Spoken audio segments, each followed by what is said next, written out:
Alright, about 2 years ago I put together a video on how to install a passenger light into the Kato cars. I've since come across 4 different kinds of passenger cars.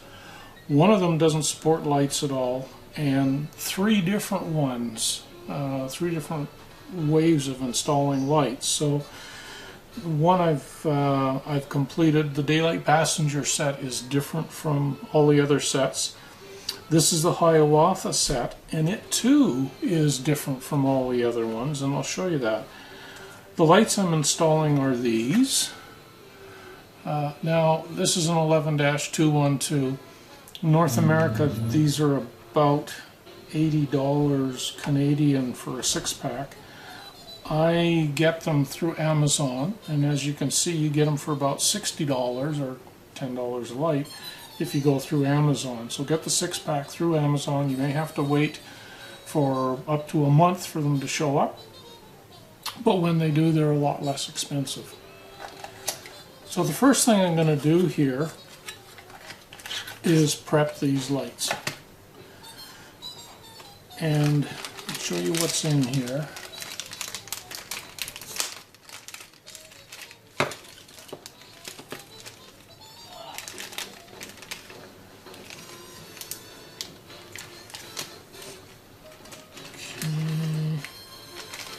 Don't worry about that. I don't worry about that anymore. You'll get 6 of everything.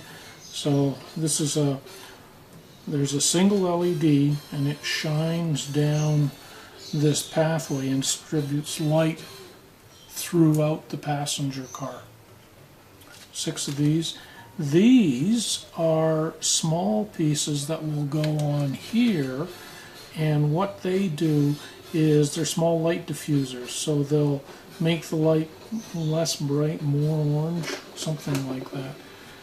Anyway, these are fragile little things. They're on here. I go through with an X-Acto knife and carefully go and cut them off. You get exactly the right number.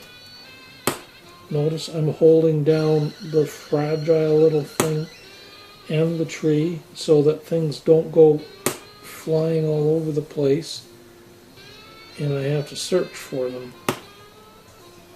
Okay, that goes into, maybe I can use it for something later pile. And these guys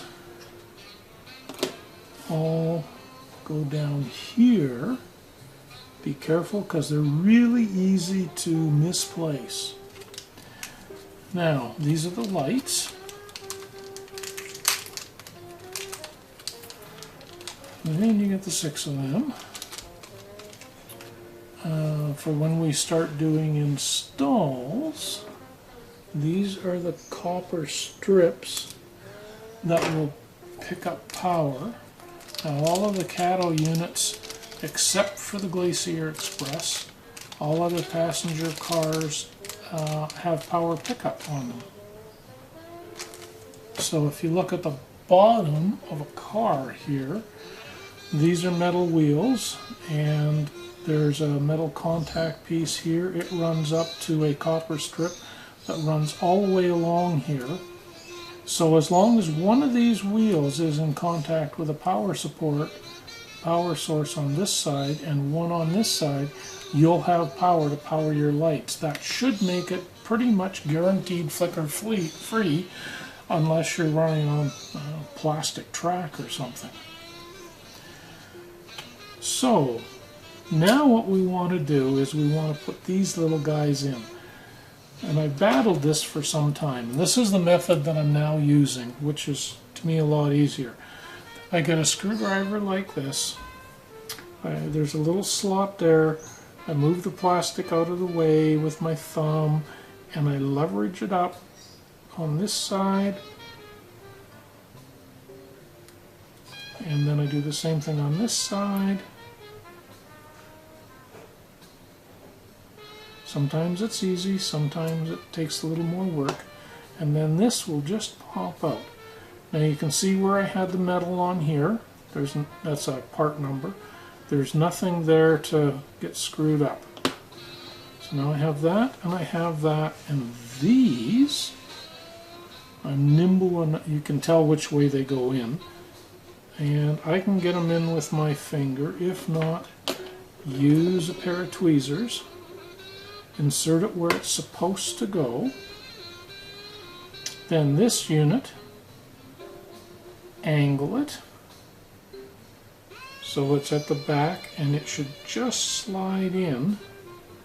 And you make sure everything's still lined up, and you're focusing on the front part of this and making sure everything's in. If you look, you'll be able to see everything's in. But at the back here, there's a little tab right there. There's a little tab that fits into a little hole. I used to just push it down, but I almost broke it. So what I do is I hold that with my finger, and I take the white piece, pull it back, and then it snaps in like that. And I double check to make sure everything's in good. Sometimes these little pieces will pull away, and so I just do that to make sure they're well seated. So let's try that again. Zoom, zoom, zoom, zoom, zoom. Okay, here we are. First off, take this little guy out.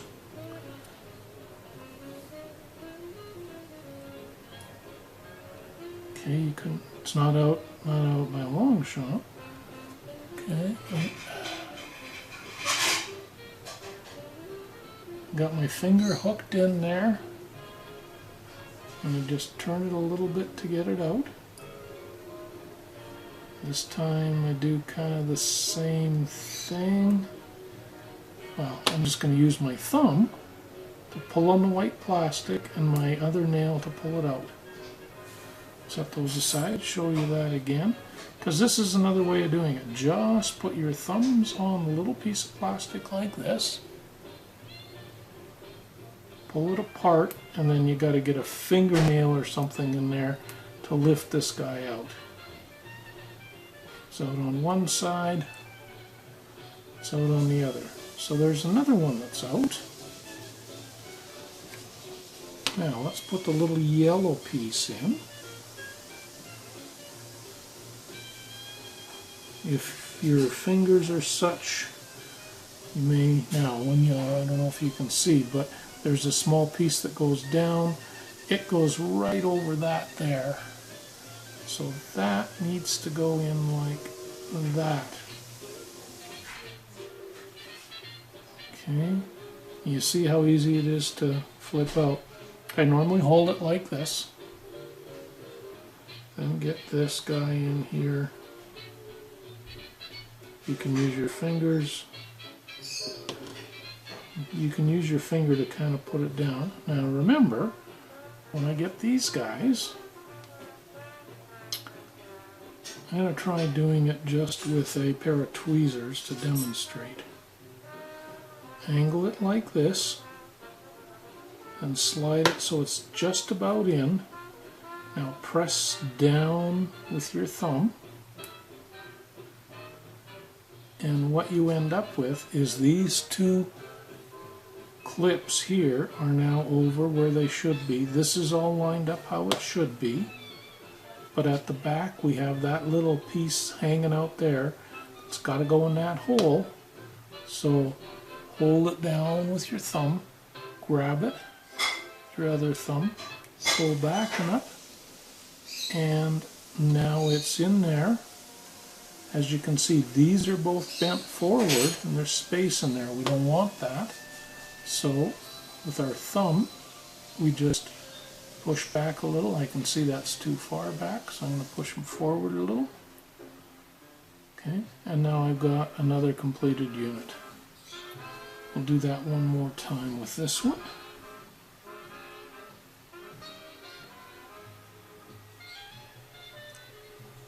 Okay, we got that in. Hard to see. Again, go with this. Angle it down like that. Push it all in with your thumb. Make sure it's in okay. Grab the white piece and pull back. and bend the little prongs back a little. Double check, everything looks good.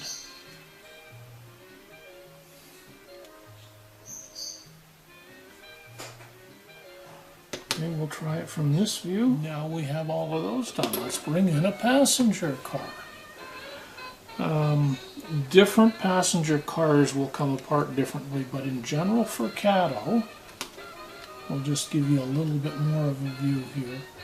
What you do is you grab underneath along the edges with your fingers and spread apart, and it drops out.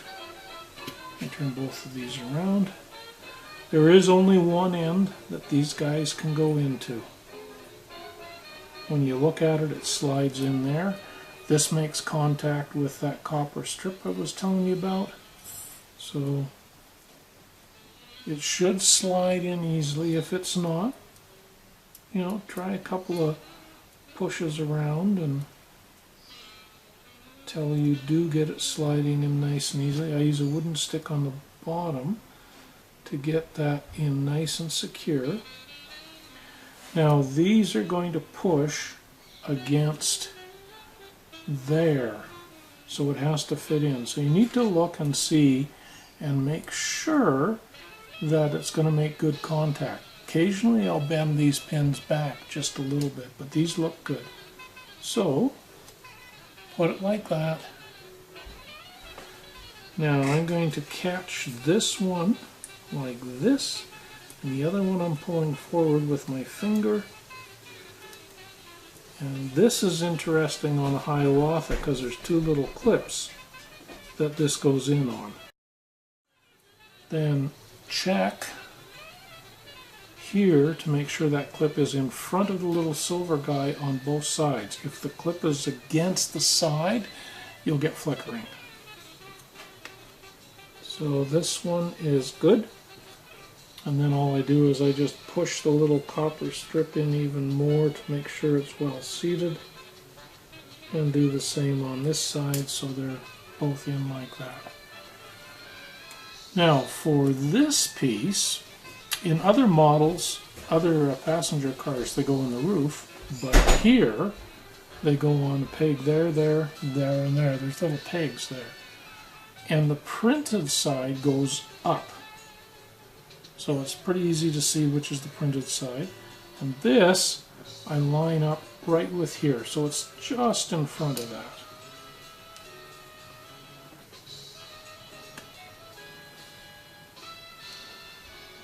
And then you just press it in place. Get a little click. See, there's very little room there.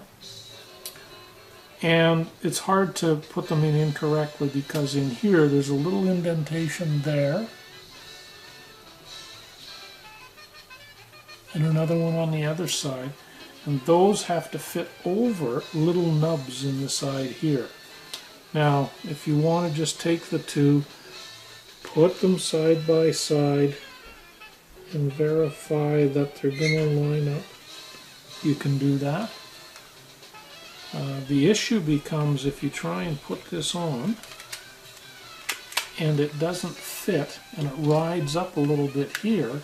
The reason it's riding up is because it's not fitting in properly and you're going to have to adjust that. So normally what I did at the start is I went ahead and I tested it before I put the top back on to make sure the lights were okay, but I've done it so many times now I don't really worry about it. So we'll put that, that's a done one.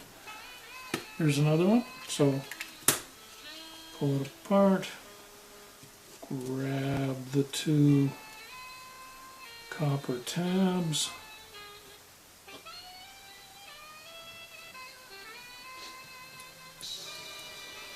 push, push, little piece of wood, push, push, don't want to bend anything. Make sure the clearance looks good there and there. It does. Grab one of these that I've prepared already. Push that one on the one side closest to you against the pin. Pull the other pin forward with my fingernail. slide it all in over the clips. Double check to make sure that the copper is against the front of the silver pin and not at the side. And push them in a little bit just to make sure. Now with the card there, grab one of these with the printed part up top and set it about 1 millimeter away from the light. Posts, click. Do your double check if you want to make sure that it lines up. And this doesn't, but that's because I got it the wrong way around. And now it does. 3 minutes. Put this back on.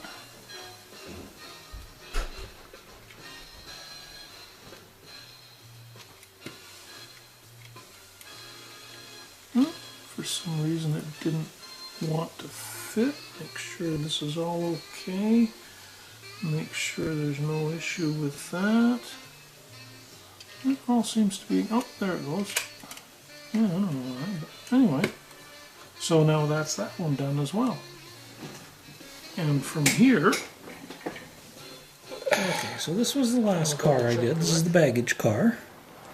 Lights, lights, lights, pretty consistent. This is the passenger car I did. You can see the lights are pretty consistent. Here's another passenger car. There's the Superdome. There's more cars, more cars. One diner went by somewhere. Now this one, the end car, was a little different because the light set can only go from here up to here. It can only go from here up to about here. And so you have to take the long white plastic piece that goes on the top and break off part of it so it'll fit in there. But you can see it's well lit. The rear lights are the ones that come with it. So that's what it looks like for the Hiawatha. And I have a few more lighting sets left. And I'm going to go back and do my California Zephyr. I've got a second one of them, so we'll show those as well. Supper's ready.